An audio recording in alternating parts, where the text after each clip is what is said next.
കാസർഗോഡ് ഒരു പുൽസല മംഗലം കൂടിയെങ്കിലാ ഞങ്ങൾ ഇപ്പോൾ കാലത്ത് തന്നെ മംഗലപ്പൊരിക്ക് എത്തിയാണ് ഇവിടെ പെണ്ണിൻ്റെ മംഗലം അപ്പോൾ ചെക്കൻ്റെ പൊരിക്ക് എല്ലാവരും പെണ്ണിൻ്റെ പൊരിന്ന് കാനത്തിന് പോയിട്ടുണ്ട് അവർക്ക് കൊടുക്കാനായിട്ട് സീറാവും ചായ ഉണ്ടാക്കിന് അപ്പോൾ അതെല്ലാം കഴിച്ച് ഞങ്ങൾ അത് കഴിഞ്ഞിട്ട് നേരെ അപ്പം ചായയും കുടിക്കാൻ പോയി കാലത്തത്തെ പൊറോട്ടയും കോഴിക്കറിയും ചായയും അപ്പോഴത്തേക്ക് പുതിനാട്ടി റെഡിയായി പുതിനാട്ടിനൊക്കെ വന്നിട്ട് ഫോട്ടോസ് വീഡിയോസിൽ എടുത്ത് പിന്നെ ഞങ്ങൾ കസിൻസ് എല്ലാവരും കുറച്ച് ഫോട്ടോസ് വീഡിയോസിൽ എടുത്ത് ഇതെൻ്റെ ബെസ്റ്റ് ഫ്രണ്ട് റോഫാൻ്റെ പുരയുടെ അടുത്ത് തന്നെ പിന്നെ സെന്നിൻ്റെ ഒക്കെ റീലെല്ലാം എടുത്തപ്പോഴത്തേക്ക് മംഗലത്തിന് തിരക്ക് തുടങ്ങി ഉച്ചയായി ഫുഡ് കഴിക്കാൻ പോയി മംഗലപുരയിലത്തെ ചൂട് ബിരിയാണിയും കോയാച്ചത് അതിൻ്റെ ടേസ്റ്റ് വേറെ തന്നെ ഫുഡെല്ലാം കഴിച്ചിട്ടായിട്ട് പിന്നെ ഒരു ചായയും കൂടെ കുടിച്ച് അപ്പോഴത്തേക്ക് പുതിയാപ്പിള വരാനായി പുതിയാപ്പിളിനെ സ്വീകരിക്കാൻ എല്ലാം റെഡിയായിട്ട് നിന്നിട്ടുണ്ട് പുതിയാപ്പിളക്ക് പൂ കൊടുക്കാനായിട്ട് പിള്ളേരെല്ലാം ഇങ്ങനെ നിർത്തിച്ചിന് സെന്നും പാത്തുമെല്ലാം ഉണ്ട് പുതിയാപ്പിളക്ക് ഇങ്ങനെ പൂ കൊടുക്കും പിള്ളേരെല്ലാം അപ്പോഴത്തേക്ക് പുതിയാപ്പിള ആളെല്ലാം പാട്ടെല്ലാം പാടിയിട്ട് എത്തി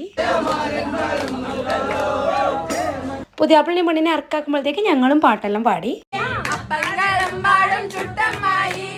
ഇനി ഞങ്ങൾ പുതിയാപ്പിളിൻ്റെ അടുക്ക് പോലാണ് ബസ്സിൽ പാട്ടെല്ലാം പാടിയിട്ട് പോയത്